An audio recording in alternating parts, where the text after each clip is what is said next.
एक किस्म से चैलेंज दिया गया है। और अब इस सब घटनाक्रम में जेडी वेंस जो कि उपराष्ट्रपति हैं अमेरिका के, उनका बयान आया कि भारत के ऊपर जो टैरिफ लगाए गए हैं और जो प्यूनिटिव टैरिफ यानी कि पेनल्टी वाले टैरिफ लगाए गए हैं सैंक्शंस के रूप में 25% एक्स्ट्रा, वो बिल्कुल ठीक है। जीएसटी का जो एक मिथ फैला न्यूज निकल के आ रही है वो ये कह रही है कि जेडी वेंस जो कि उपराष्ट्रपति है उन्होंने एक जवाब दिया है।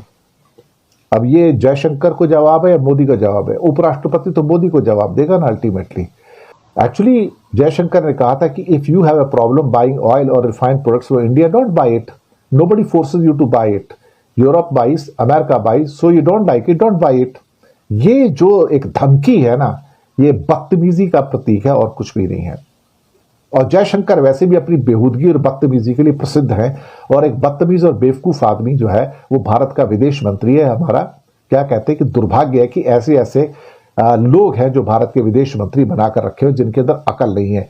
नाम के तो कहने को वो फॉरेन सेक्रेटरी थे, लेकिन एक्चुअली ये सारे के सारे इनका बेटा तो वो क्या है कि अंबानी का दलाल है ना, ध्रुव शंकर। अस्सलामुअलैकुम नाज़रीन, मज़ीद वीडियो कुछ सेकंड के बाद आपके साथ शेयर करते हैं। अमेरिका ने भारत पर 50% टैरिफ लगा दिया जो कि आज से लागू हो जाएगा। भारत ने बहुत कोशिश की कि अमेरिका को मनाया जाए और भारत पर लगने वाले 50% टैरिफ को कम करवाया जाए, लेकिन ऐसा नहीं हुआ, जिसके बाद भारत ने चीन की तरफ रुख किया। लेकिन चीन ने भी ये बात वाज़ेह कर दी कि पाकिस्तान और चीन के दरमियान कोई भी तीसरा मुल्क दरार नहीं डाल सकता, जिसके बाद भारतीय मीडिया भी परेशान है और अपनी ही हुकूमत नरेंद्र मोदी पर बरस पड़े हैं, खास तौर पर जयशंकर पर। तो चलिए आपको मजीद वीडियो की तरफ लेकर चलते हैं और भारतीय मीडिया का रोना धोना सुनाते हैं। लेकिन उससे पहले आप लोगों से गुजारिश है, अगर आपने हमारे रिएक्ट चैनल को सब्सक्राइब नहीं किया तो चैनल को लाजमी सब्सक्राइब कर लें, बेल आइकन को दबा दें ताकि आने वाली तमाम वीडियोस आप तक बआसानी पहुंच सके, और वीडियो को लाइक एंड शेयर करना मत भूलें। उनका ORF फाउंडेशन को हेड करता है अमेरिका में, तो आप समझ गए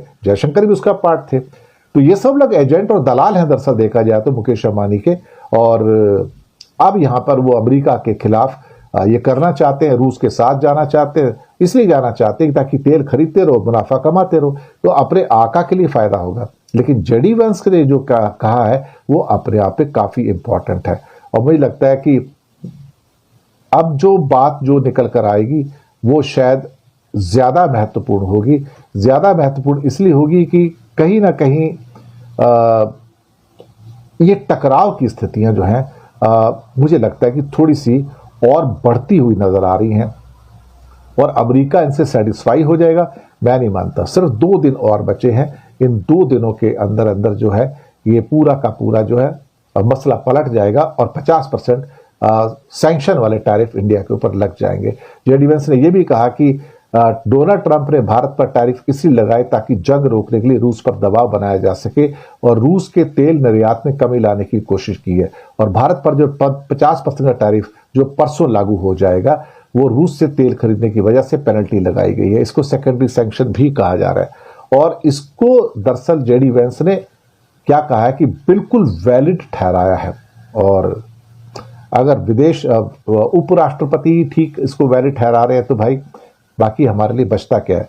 बाकी जो निकल के आ रहा है वो बदतमीजी और बेहूदगी निकल के आ रही है, वो जयशंकर की, और ये भारत सरकार की भी बेहूदगी एक्चुअली देखा जाता है। जिस ढंग से ये अब अमेरिका को जवाब दे रहे हैं, जवाब देना तो तब देते ना जब आपके लोग हथकड़ियों में और बेड़ियों में चेन में डाल के भेजे गए थे जानवरों की तरह, तब तो आप कुछ नहीं बोले, और अब आप बोल रहे हो।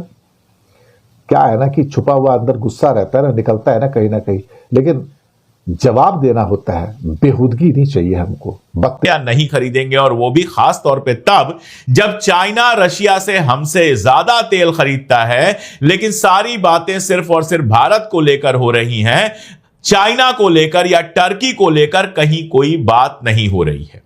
एक बात तो बहुत क्लियर है कि अमेरिका के साथ कोई ब्रेक थ्रू पाने में भारत यानी कि आप कह सकते हैं मोदी सरकार फिलहाल नाकामयाब रही है। अमेरिका के साथ कोई बातचीत फिलहाल सक्सेसफुल होती हुई नजर नहीं आ रही है। अमेरिका से जो लोग बात करने इंडिया आने वाले थे वो भी प्रोग्राम कैंसिल हो गया है। आगे कब बात होगी हमको नहीं पता है।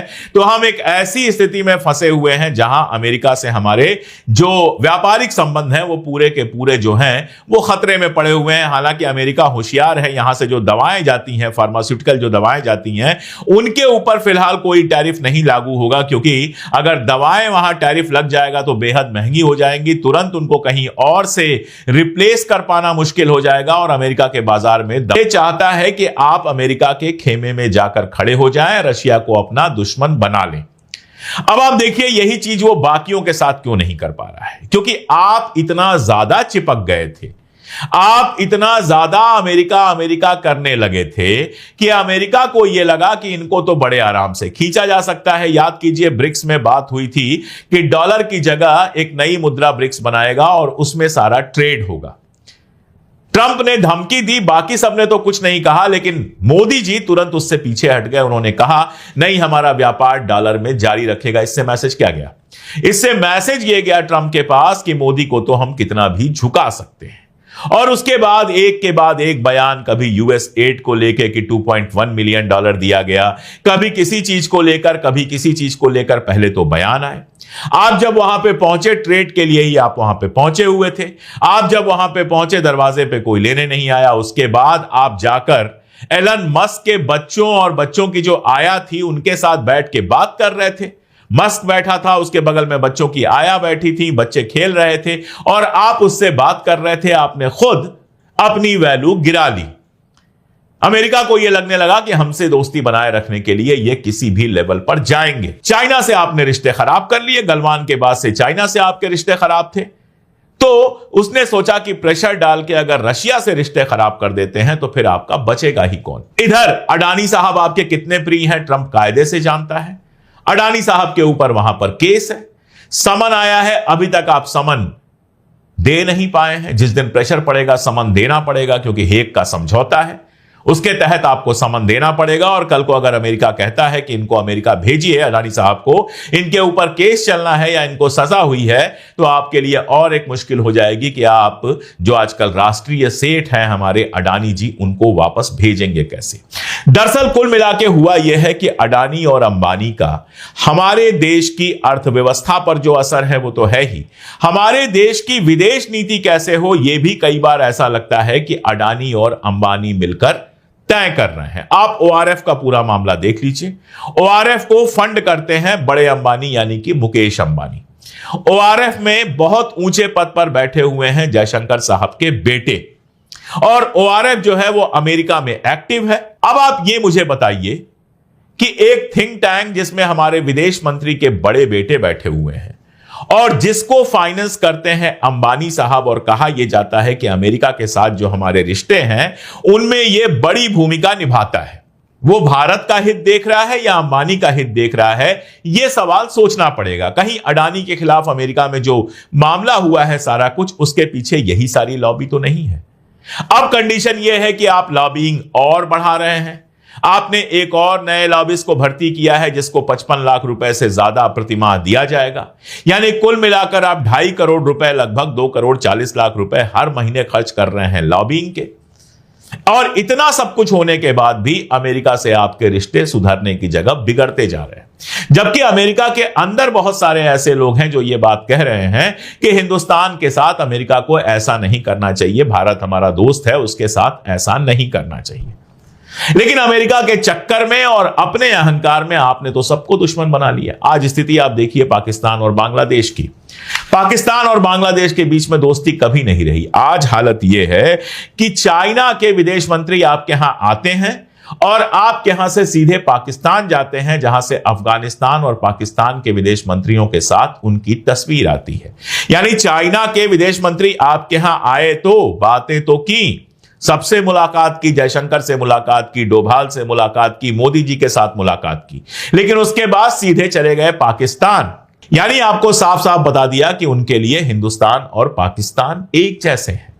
और जब ओआरएफ की बात चली है तो चिंतन की बात भी चलेगी। चिंतन एक दूसरा ग्रुप है जिसको अडानी प्रमोट करते हैं, अडानी का पैसा लगा हुआ है, उसका भी कार्यक्रम था। वहां चाइना के रिप्रेजेंटेटिव ने साफ साफ कह दिया कि हिंदुस्तान और पाकिस्तान दोनों आतंकवाद से पीड़ित हैं, यानी हिंदुस्तान और पाकिस्तान को एक साथ रख दिया।